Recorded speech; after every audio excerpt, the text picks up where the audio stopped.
One of the most common questions from sellers is obviously, how do we price the house? How do we decide on what price we're going to sell it for? There's a couple different ways to do that. Obviously, the majority of the time, most people will use the comparative market analysis, what we call the CMA.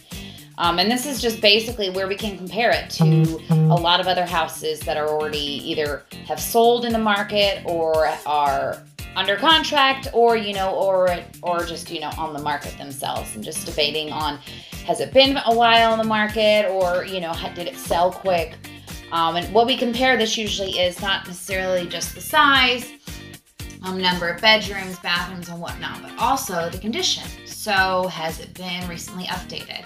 Has the exterior, is the landscaping look nice, or maybe doesn't need a new roof? These all go into factoring what kind of price we would put on the home. And this is very similar in the way that an appraiser would do it.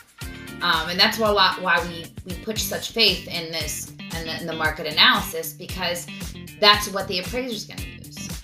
Now, obviously, it can vary. We will never say this is exactly what your house will sell for, because we don't know. So we can only use the major assumption of what houses similar to it have been going to, and and also try to help guide the appraiser as well in giving good comps and everything like that. What if my house is different than every other house in the area? What if my house is a new build? How do we price that? We can do the square footage. We can base it. What are other houses in the area? What price per square foot are those houses going for?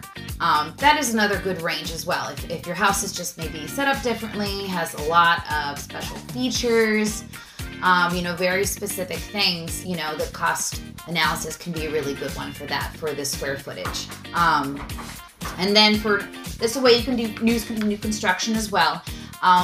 But a lot of times the new construction prices are also based on the actual cost to build the house. So what going rates are going for all the materials and labor and whatnot. So that's why we've seen a really big increase, obviously, on new built homes. That's something to take into consideration as well, when you're thinking about building a house or buying a new build. So if you have any questions, feel free to give us a call over here at Team Mangini, Superior Plus Realtors. If you want to see what your house might be worth, or if you're thinking maybe in the future, or maybe some ways to increase your home's values, just give us a call. Have a great day.